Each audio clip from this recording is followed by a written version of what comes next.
he is at a brand new school and that he is not about the fact that he is at a brand new school. He does not like it. And we know that he is in room 15, and that he is in room 15 with 4 other kids, Glitch, Jordan, and Hurrah, and that their teacher is Mr. Harple. And so we have figured out, or the problem is that someone has stole the morning snacks and they made a giant mess in the cafeteria. But nobody knows who stole the snacks. So we figured out that Myron has super hearing. Myron and Hurrah are going to solve the mystery. They've partnered up. And then Myron now has his first suspect, Glitch, because she wasn't in class. And when they saw her walking down the hallway, she was really, really angry, right? So now let's read chapter 5 and see if there's anything we can add to our plot mountain. All right, chapter 5. The rest of the morning, my brain was stuck on my first suspect, Glitch. Even if the stories about her were true, it didn't mean she took the morning snacks. I planned on talking to her, but Mr. Harple kept us pretty busy all morning with activities. Glitch didn't join us for any of them. She sat in her corner of the room, poking at a little metal box with a screwdriver. She didn't say a word to anyone. Mr. Harple said we all need our own space sometimes. That's why we each had our own area in room 15. Hurrah had a big ball to sit on and a bunch of toys she could squeeze when she got too bouncy. Jordan's corner had a regular desk, but Mr. Harple also gave him a bunch of cool markers and colored pens so he could draw cars and sports and all the other stuff that he liked. Glitch's space had a wide table instead of a desk. On the table were little drawers filled with wires, plugs, and other bits of electronics. My area of the room had a small desk with shelves for my mystery books and school books. There were already a few mystery books on the shelf. Mr. Harple had taken them from the library for me. I was reading about a detective called Encyclopedia Brown. An encyclopedia is a book filled with information. This detective got his nickname because he was smart and knew so much. I was on my second mystery when the lunch bell rang. That's it for today, folks, Mr. Harple said. After lunch, you'll go to your regular class. Hurrah groaned. Not Mrs. Chew. The chairs in her class are so hard, and she makes me sit still for 1,000,000 hours. Hurrah, that's a bit of an exaggeration, Mr. Harple said. Mrs. Chew is a nice teacher, and Myron is in your class. I'm sure she'll let you work together. I teach the older students upstairs in the afternoon, so I'll still be in the school. Maybe you will see me in the hall. If not, I will see you here in room 15 tomorrow morning. The lunchroom was crowded and loud. I do not like crowded and loud, but I do like lunch. My dad says that sometimes you have to take a bit of what you don't like to get a bit of what you do like. He calls it a compromise. I don't like compromise. Hurrah had been through all this before. She led me to the far corner of the room where it wasn't so busy. A few kids sat quietly eating their lunches. Nobody likes eating this far from the exit, she said. They don't like to sit close to the door. They like to sit close to the doors. Anything to cut down on the time it takes to get outside for recess. Hurrah started eating her lunch. I pulled out mine too. It was Monday, so it was a raspberry jam sandwich. I chewed my sandwich and thought about the mystery of the snack snatcher. Okay, so Glitch is totally the snack thief, Hurrah said. We don't know that, I said. Who else could it be? Glitch has taken stuff before, and Principal Rayner thinks it was her. You were hiding in the cupboard, I pointed out. I had met my detective partner only a few hours ago. For all I knew, she could be a snack snatcher. I always hid in the cupboard, she said with a shrug. I got there before Mrs. Peterson arrived. I was supposed to be at the daycare. You know, the one down the hall from the school kitchen? My mom starts work early in the morning, so she drops me off there before school. But the daycare doesn't have cupboards. Cupboards are dark, cozy, and private. They're perfect for eating licorice. Then you were there when the snack snatcher struck, I said. Did you see anything? Nope. I was too busy enjoying my delicious candy, but I did hear a whole bunch of crashing and banging. And you didn't open the door to look? No way, Hurrah said. I thought it was Lindsay looking for me. She works in the daycare and doesn't like it when I sneak off.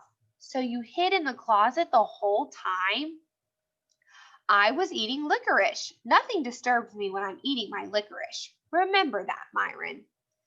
I didn't see why I had to remember the eating habits of my detective partner. At the moment, I was more worried about the person staring at me from across the lunchroom.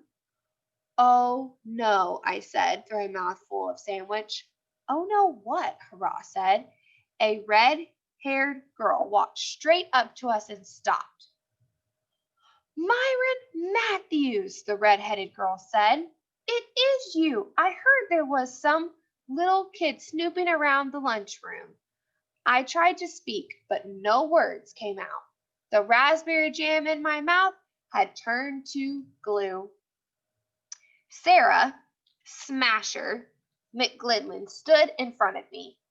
Why are you snooping around West Meadows Elementary? Smasher stepped close to our lunch table. She towered over me. You're far from your detective hero, Max Finder. Smasher McGlinley was cousin to Basher McGlinley, the biggest bully back at Central Meadows. The McGlinleys liked doing one thing and one thing only, punching. The goal when dealing with bullies, especially the McGlinleys, was to avoid the punching. Are you snooping around where you shouldn't be? Smasher asked. 4, I said. You said the word snooping 4 times.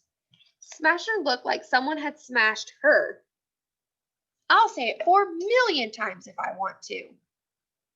2 kids behind Smasher laughed. They were twins with big ears, flat noses, and small eyes. In detective stories, those are called shifty eyes. Characters with shifty eyes cannot be trusted, ever. Smasher smacked her fist on our lunch table. I'll say this too, Myron Matthews, kid detective. Keep your snooping away from me. Do you hear me? I hear you, I said. You are standing very close. You spoke very loudly. How could I not hear you? Smasher growled. No problem, Smasher. Hurrah stuffed the rest of her lunch into her bag. We were just talking about dropping the whole case. No, we weren't, I said, watching her stuff her lunch into my bag. I said that you said we have better things to do, like go outside and play, said Hurrah, even though I was speaking. She popped up from the table and yanked me by my collar. I got up and followed her out of the lunchroom. She didn't slow down until we were outside. Why did you lie to Smasher? I said. I'm not stopping the investigation. I know that, and you know that, Hurrah said, but we don't want Smasher to know that. She seemed pretty upset you were investigating the mystery of the stolen snacks. You think she's involved? Hurrah tugged on a loose strand of hair. If there's sneaky stuff happening at the school, you can bet Smasher McGlinley is behind it. I know, I said. I met Smasher in my old neighborhood. Her cousin is Basher. He's a bully. Yep, stay clear of the McGlinleys. That's my rule. Is that why you told her we were dropping the case? Just so we could investigate the case? Exactly, Hurrah said. Speaking of investigating, what is Mr. V doing by that tree? Hurrah jogged to the far side of the schoolyard. A large tree lay on its side on the muddy ground with broken branches scattered about. A man with a bushy mustache popped up from behind the tree's thick trunk. Watch yourself, kids, he said. Go play somewhere else. We're not playing, Mr. V, Hurrah said. We're investigating. Mr. V is the school caretaker. I met him last Tuesday when I visited the school. for the first time. He wore a thick blue jacket with the crest of the school on the front. He held a small saw in his hand and had flicks of wood stuck in his mustache. "Why are you cutting the tree?" I said. Mr. V chuckled. Is that what you're investigating? It's Myron, isn't it? We're actually investigating the stolen stacks, Mr. V said, hurrah. Mr. V shook his head at the mention of crime. A real shame, and on the first day of school. Who would do such a thing? That's what we're trying to find out, I said. Hey, Hurrah suddenly sounded very worried. This is Smokey's tree. Who's Smokey? She's a raccoon who lives in this tree. Oops. Hurrah said, when the weather is nice, my dad and I come here to play soccer after dinner. Sometimes we see Smokey coming down from her tree to look for food. And now someone has cut down her tree, I said. It wasn't cut down, Mr. V said. It fell in last night's storm. A big thunderstorm started just as I was going to bed last night. Alicia said she hoped the storm would blow away the school. That way we wouldn't have to go in the morning. I told her it was impossible for a school to blow away. A building like a school can be blown down if the winds are strong enough. But it will never blown away. A building is not like a leaf on a breeze. I tried to explain this to Alicia, but she just closed her bedroom door. That's sisters for you. Poor thing, Hurrah said. I hope Smokey is okay. The storm took down this tree and ripped a big hole in the roof of the school, Mr. V. To a part of the school covered with a large plastic sheet. That's near room 15, I said. You got that right, Myron, Mr. V said. The wind pulled away some of the roof over the kitchen. I just got it covered this morning before school started. The recess bell rang. Hurrah ran toward the school. She stopped when she saw that I wasn't following her. Come on, Myron, she said. Recess is over. Time for our afternoon class in our new room. A new classroom with a new teacher and new students. I still do not like new things. All right, that was kind of a long chapter. All right, so what are some things that we can add to our plot now? Because there is some important things that have happened. We met somebody kind of important. Not even kind of. She definitely. The bully. Okay, we met the bully. Walter, you remember her name? No. Smasher. Smasher. Smasher McGlinglin or something. We'll just put Smasher. Okay. And then We met it right here too is I'm gonna put the word bully in parentheses, or I mean in quotation, because we know that she's kind of known as the bully of the school, right? So I'm gonna put Smasher and then put bully in quotations, so then we remember that that's who she is.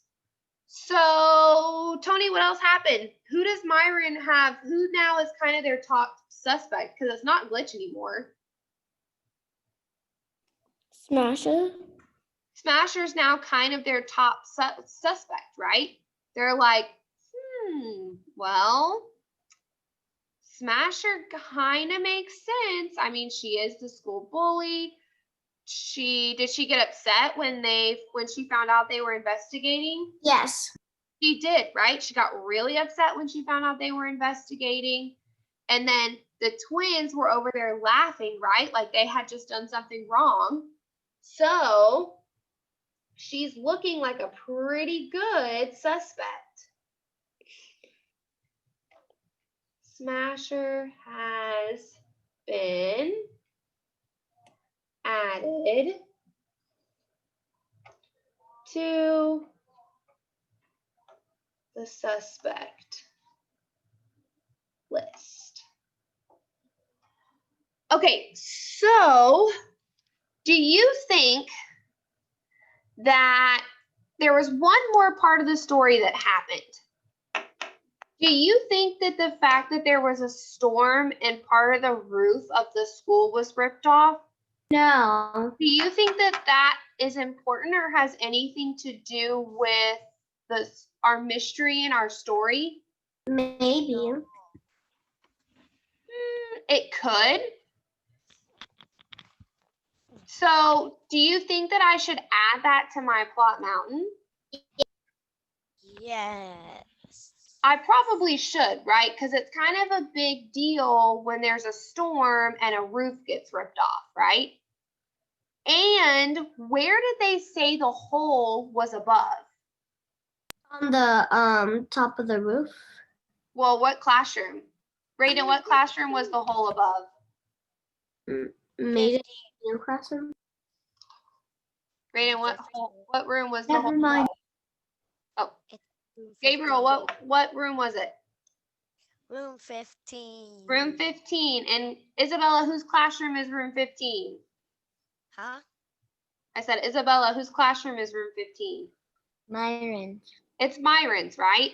So there's probably a good chance that it's important for us to know that there is now a hole above room 15, especially knowing that that's Myron's classroom. Because is that directly relating to our main character? Does room 15 relate to our main character? Yes. It does, right? Because that's where he has his classes in the morning. Question: is it the animal that was living in the tree? Could be. Ooh, okay, hold on, Kason. We'll hold that. Hold that thought. So let's put there's a hole in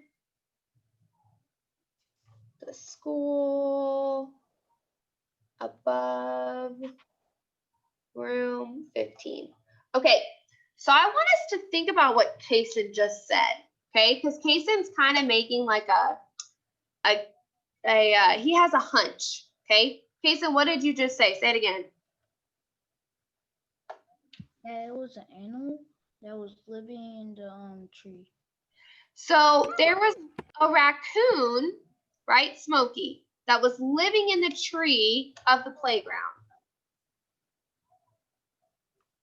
So do y'all think that Smokey could have climbed in through the hole? Yeah. Would that make sense? Could a raccoon do that? I mean, yeah. Yeah, a raccoon could do that, right? So you know what I'm gonna do? I actually want us to, I'm gonna write it down because I think that's a really, really good hunch that Kason's on. He's having a really good hunch about kind of what could have happened. So I'm actually gonna write that down right here. So I'm gonna say, we think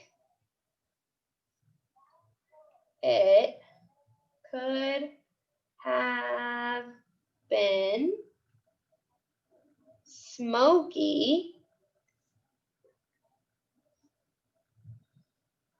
the raccoon who lived in the tree that stole the snacks. Okay, so if I think Smokey could have stolen the snacks, should I add him to my character list? Because doesn't he kind of become a suspect? Yeah. I should, right? So I'm gonna add him right here. But he couldn't steal the snacks because he was in his tree. Well, no, but remember, his tree blew down. So if his tree blew down, then he wasn't in the tree. But that was 2 days after this. No, this wasn't after. This was the day after. This was the tree blew down the night before the snacks were stolen. So that could make sense. So we're gonna put this is our hunch that we're having. We're thinking that it might be. Makes sense. I'm actually thinking it might be Smokey because I mean, if his tree blew down, it might have fell on the school. Then he could climb up the tree and go on the school and go in the hole and go to the kitchen to get the snacks. And that's very true too, right? he could have totally decided, or he could have totally said, well, if I can't get in there, if I don't have my tree to live in and he needed somewhere to go, then he could have totally gone into the school, right? All right, so here's what we're gonna do. So we just talked a lot about Plot Mountain, right?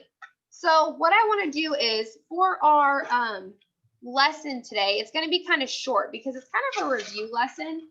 We're actually going to review Plot Mountain and kind of the elements on it because I want us to kind of remember why those elements are so important to us. And then we'll be practicing making a Plot Mountain for our own mystery books that we're reading. Sean, do we have to write that right now? No, don't write this just yet. We're going to write one in a second. I just want y'all to help me fill out my Plot Mountain, okay? So y'all are just going to help me fill out my Plot Mountain first. So what's my first thing that I have? What's this? Michael, what's this? Do you remember? What is this called? What's that first element? Starts with an H. That didn't start with an H. Tony, what's my first element that I have that starts with an H? Hesitation. Nope. Think. What do you use to catch a fish? Hook. Hook. Hook. Okay. So this is our hook. So if you remember, the hook is kind of the very first thing that happens in the book. It's your attention getter.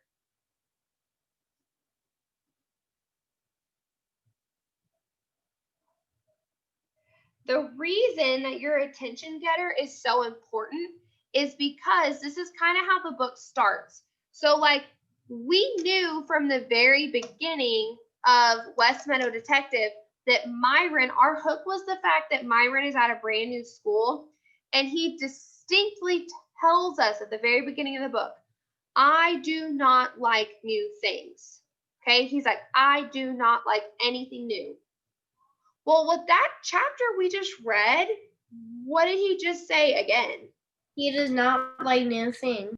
He doesn't like new things, right? So he just repeated it for a second time. So that attention getter was super, super important because it's kind of giving us an idea of who Myron is. It's giving us this idea that, well, we know Myron really doesn't like new things, and he kind of is maybe a little different, right? All right, so then what is my next thing I'm going to be looking at? The character settings and resolution. Characters. Holly got two of them. Characters, setting, and problem. Characters, setting, problem. So if we remember, our characters are who is in the story, okay? It doesn't matter if they're a main character or a minor character.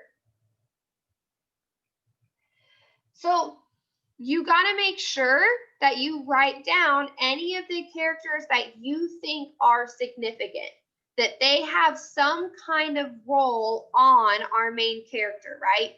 They make some kind of impact towards the main character. Then they become important characters. Setting is where the story takes place. Okay. Problem is what's happening in the story. Oh, yep. Hold on, we're not there yet. Setting is where the story takes place. So, like in West Meadows Detective Snack Snatcher, there are multiple different settings, and it's important for us to know all of them, right? Then problem, Holly just said it, it is what happened. And I like to remember problem as that oh no moment, okay? It's kind of that, oh no, what just happened? Because that's where your character, something bad has happened, okay? Something to where your character has now kind of either freaked out or something has happened to where it's causing an issue. It's causing a problem. All right, then we have our, what's next? What goes on this line? What goes on this line?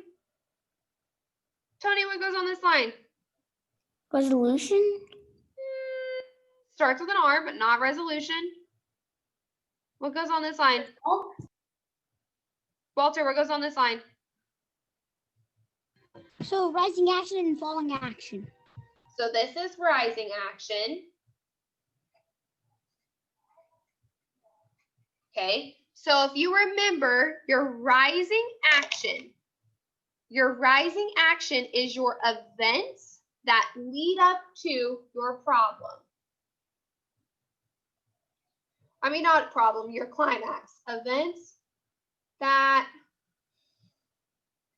lead up to the climax.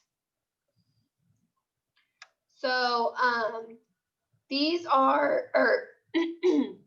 they're making the problem worse. So these events make the problem worse. Okay, then what do we have? And I kind of just told you what it was. Then what's at the top? What's at the very, very, very, very, very top? Camila, what's at the very top? Climax. Climax.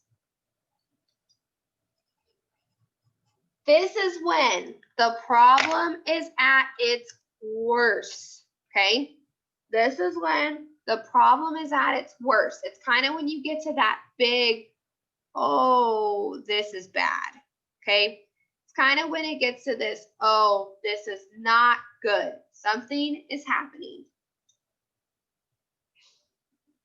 So this is when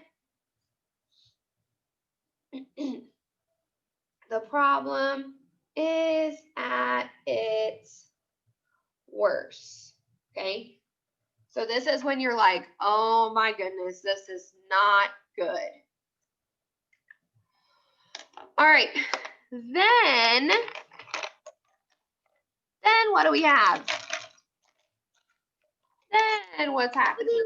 Better. Walter, I mean not Walter, Tony, then what's happening? What's my next thing called?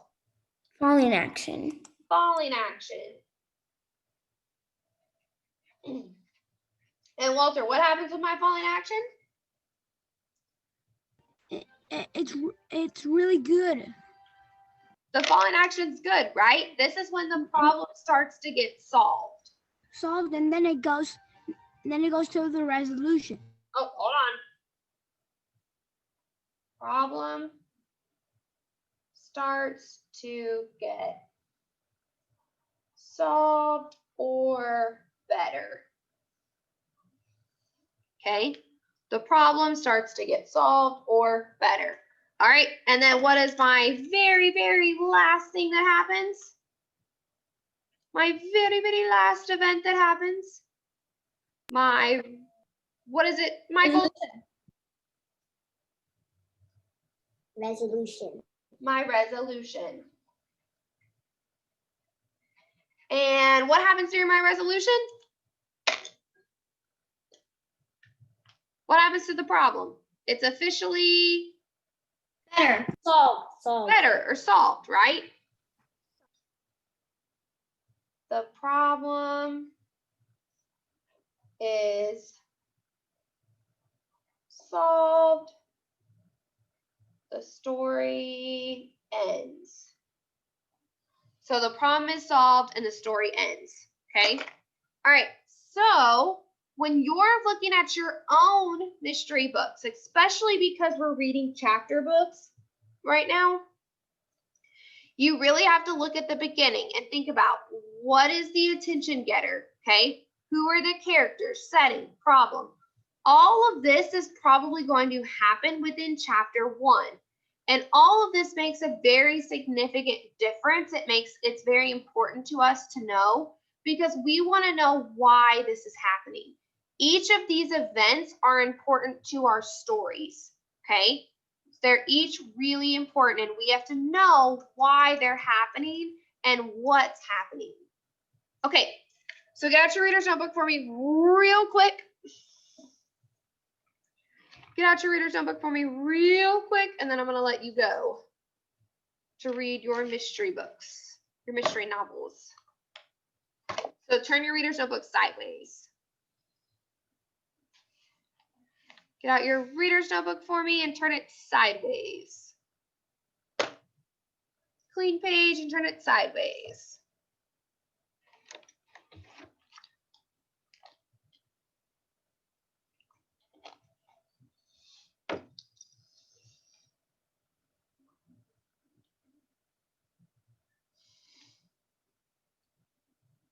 All right, so we are going to, so I want you to write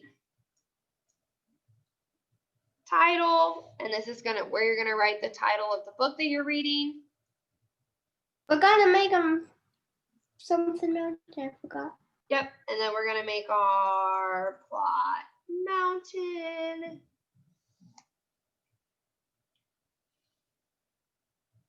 Okay.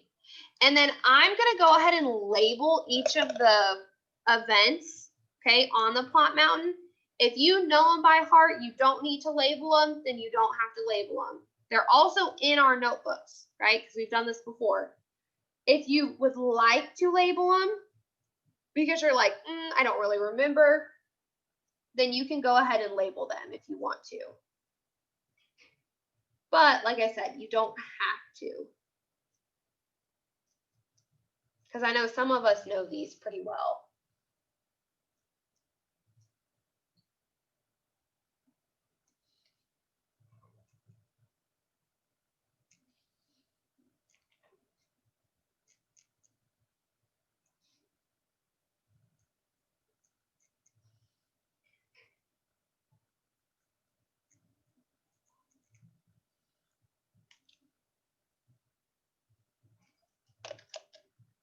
Okay, so if you want to label them, you can. If you don't think you need to label them, then you don't have to.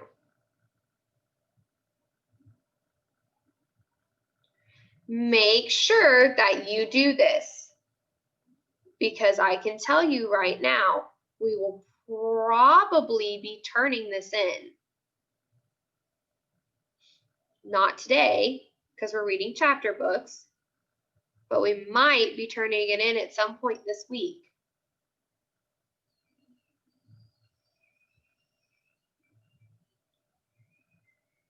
What do you mean turning? Like taking a picture of it and putting it on Seesaw so I can grade it.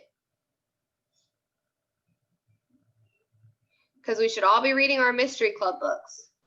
Miss Shawn, what's the rising action and? But what if you just did like? Oh, Walter, hold on. Kaysen was asked. Oh, Walter, hold on. Kaysen was asking me a question first. What was the rising action and climax? So, rising action is when it's the events that are leading up to the problem getting like really, really bad. And then the climax is when the problem is at its worst. So that's your like, oh my gosh, I can't believe that happened moment. Okay, now what? Yes, Walter. What if you only can do all the way to the climax? Well, that's fine. I just want you to try and do as much as you can. You're not going to turn it in today, though. You're not turning it in until like I'm probably going to have y'all turn it on Thursday. This Thursday? Yes, this Thursday.